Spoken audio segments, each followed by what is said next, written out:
Peace and Blessings Collective. So, I am your girl. Peace and Blessings and Elevations. I'm your girl, Shay, aka Me by V. That is my trade name, aka The Dual Alchemist. My second trade name. If you don't know about having 1, 2, 3 trade names, look it up. DBAs. Very significant. So, the reason why, if you are new to the channel, welcome. You may find me to be very unconventional, very outside of the box, very outside of the norm. You hear me? I'm not SpongeBob, Mr. Normal. I am me. And me means being an individual, painting myself as an individual in this world full of fakes, phonies, and facades. People and egos who try to be something that they think that others want, only to come to realize that people only want you to be like them, so they aren't ever recognized or picked out of the bunch as the fake or phony. See what I'm saying? It's like if a group of 3, 4 people, I don't know why 4 is significant. 4 is significant. April. Somebody could be in Aries, Taurus, Cusper, or an Aries. I'm getting strong Aries. Anyways, if a group of 4 people, they're all the same, or let's say a group of 4 people, one is particularly the leader, and they get all the others to act like them, or they get all the other, this is a Regina George story, right? You know, they had 3, you know, and then there were 4 because Caddy, you know. So the other 2, Rachel and Gretchen, was it Gretchen? Yeah, Gretchen Wieners, Katie, Rachel, and I forget the other one's name. Sorry. No shade. But in the group of 3 in Mean Girls, when there was 3 at first, Regina George was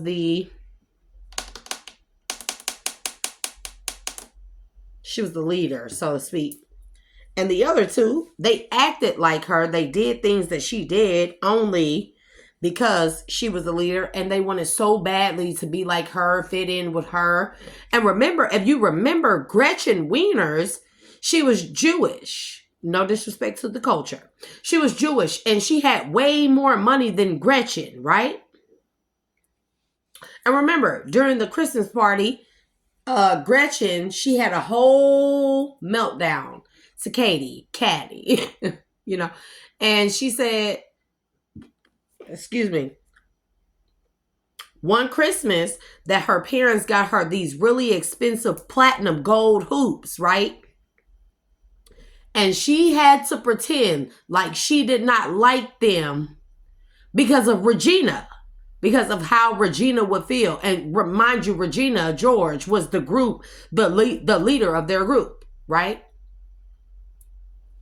So you will find that I am unlike anyone you will ever meet. And that doesn't mean that I'm the most specialist. That just means that I am me. I have never been a conformist. I will never be.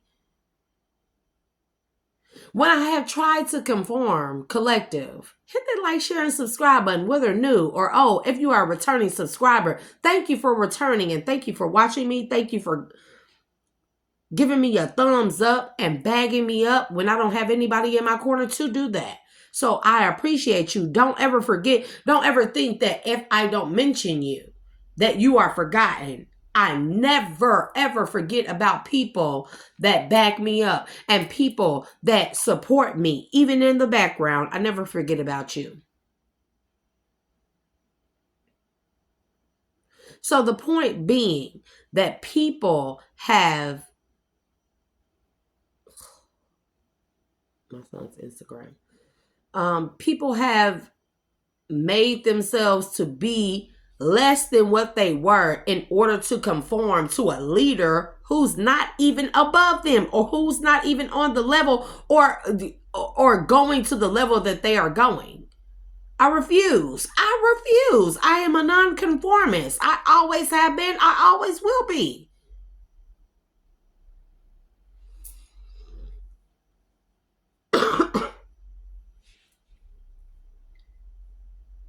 It may seem like a popular thing to do, but on the contrary, it is quite the most unpopular and miserable, I'm not even gonna lie, miserable journey that you could ever go on, because we have to realize that we are dealing with a whole bunch of people who have no self-identity because they were taught to fit in.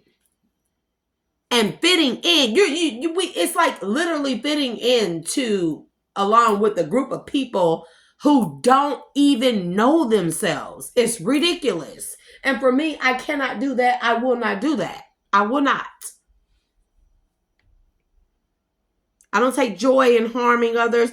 I don't take joy in the pain of others. Sometimes I might laugh when I see somebody go through their karma. I'm not even gonna lie. That's a lie.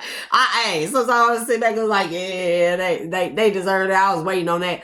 But other than that, after that, it's typically empathically, I'm remorseful because they went through that, because they had to go through trampling over me and or any other person like me in the collective in order for them to get that it is the unnormal, air quotes, ones that are the true people that are real, that really have an identity, that don't suffer from an ego or a identity crisis, because that's what I want to say.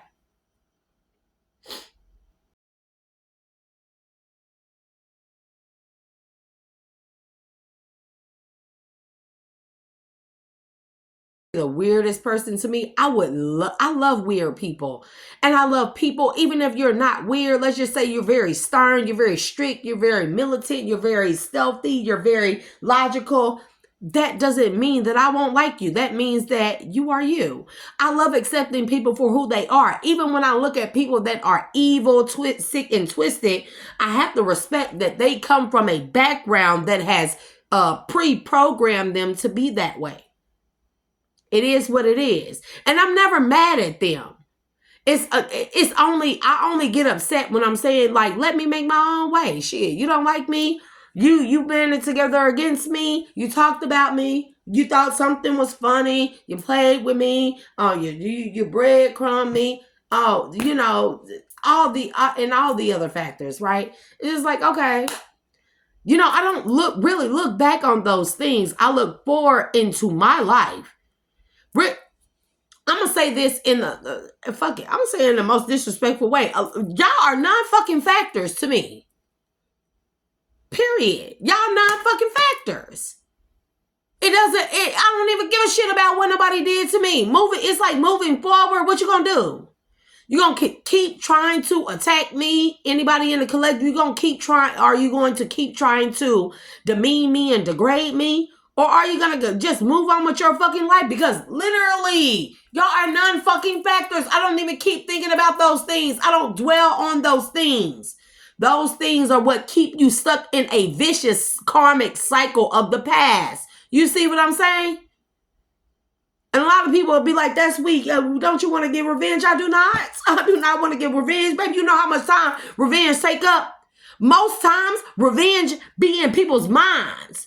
People think that they need to get revenge on you based off of something you said, based off of you checking them, based off of you putting them in their place. They think that's a vengeful, spiteful act, and I need to get revenge on you, and I need to get a group of motherfucking peons to help band with me to go against you. That is the most ignorant thing I've ever heard, because how much of y'all time are y'all taking up in order to do vengeful things against people who don't even give a shit about you?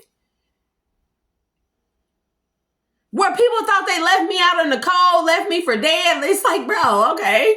Yeah. You having a great grand life. Have that. I'm not, it's like literally no reason for me to be upset. Even if people have done vicious, heinous things to me. I cannot dwell on that. That holds me back. It keeps my focus. You understand, Salah? It would keep one's focus on what they did as opposed to what you can do for yourself moving forward. We got to be able to know this, my good people. We got to be able to know this. People did what they did. The whole key, the real question is, what can you do to change what they did to you? What can I do? What can you do? Huh? If they were given another chance, would they do it again? Hell yeah, they would do it again. If they were successful, would they be sorry? Hell no, they wouldn't be sorry. So moving forward, fuck what they did. I don't care. And that goes for my people who call, anybody who would want to call me gutter mouth bimbo. Fuck you very much. Okay? Okay. So, I want to move forward out of that. But I cannot because I have to address this. So, collective. Archangels, ancestors of my highest good. Ashe. Light and dark, high vibrational beings of my highest good. Ashe.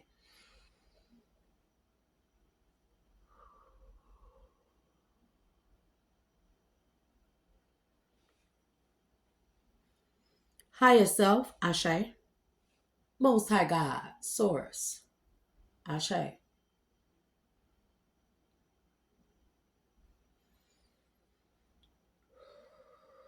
To the Deva, Ashe. To the water spirits, Ashe. To the Orishas, Ashe. To my spirit guides, Ashe. To my guardians, my dragoons, my hellhounds, Ashe.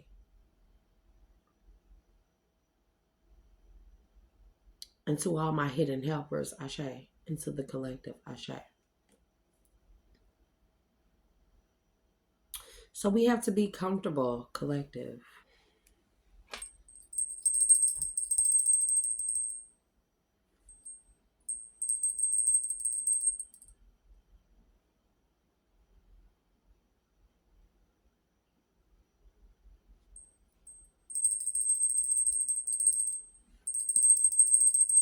Right hand path. Somebody's right hand path, whatever path that they took, right hand.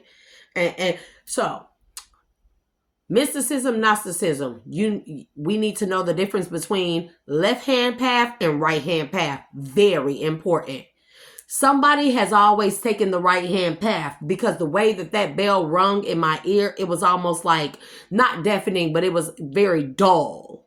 As opposed to the left hand path, which is seldomly taken. See, a lot of people in Gnosticism, right? They like to equate the left hand path as a unconventional and demonic path, but it is not. It is actually the path less tread. And so you're talking about magic that's typically used on a right hand path. So we are talking about magic that is always tapped into by billions of people. Okay? Let's just say it that way. That means that magic, those dark arts, whatever you want to call them, they fizzle out very quickly. The magic or the alchemy of it does not last. It does not last. And this can be dream interpretation. This could be tea leaf readings. Somebody reads tea leaves in salt. Or kana hayan natu. Or kana hayan natu. I just keep hearing that saying. I just don't know what it is. Imbing biote. Imbing biote. So, This is the path mainly traveled, the right-hand path, right? Just like I read in about the right cerebral hemisphere of the brain. Look it up. So, if this path is less traveled, that means it is the most difficult path because you have to go through so many obstacles. Obstacles that are typically cleared on the right-hand path, right? They have been cleared by the many people that have traversed this right-hand path, cleared those particular obstacles and hurdles and, whatever, tests, whatever, to use that magic, to use that alchemy, to use that power, to use that energy that is on the right-hand path.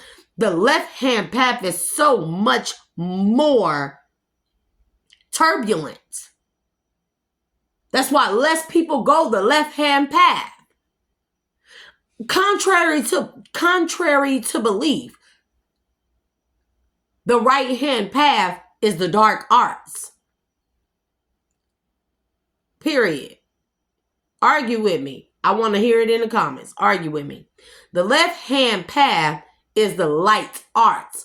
But in order to be predominantly of the light, or to traverse on a left-hand path of light, you have to go through so much more. Whereas opposed to the right-hand path, all these things have been paved the way for you. Of course, most people are going to take the easy route. But the easy route fizzles out quickly as opposed to the turbulent route. The route that has turbulent waters, waves, storms. You hear me? Tornadoes, hurricanes, tsunamis, everything. You have to try. But at the end of the left-hand path is the greatest reward. Is the greatest magic and alchemy. Is the greatest energy. People not willing to go through what it takes in order to climb up that incline, in order to climb up that hill, the holy mountain, and to get it. I don't know why I'm getting that. I still should have got those cards. Hold on, collective. I got to get them cards because I've been seeing that's the second, third card I've been seeing out of that deck. I got to get it.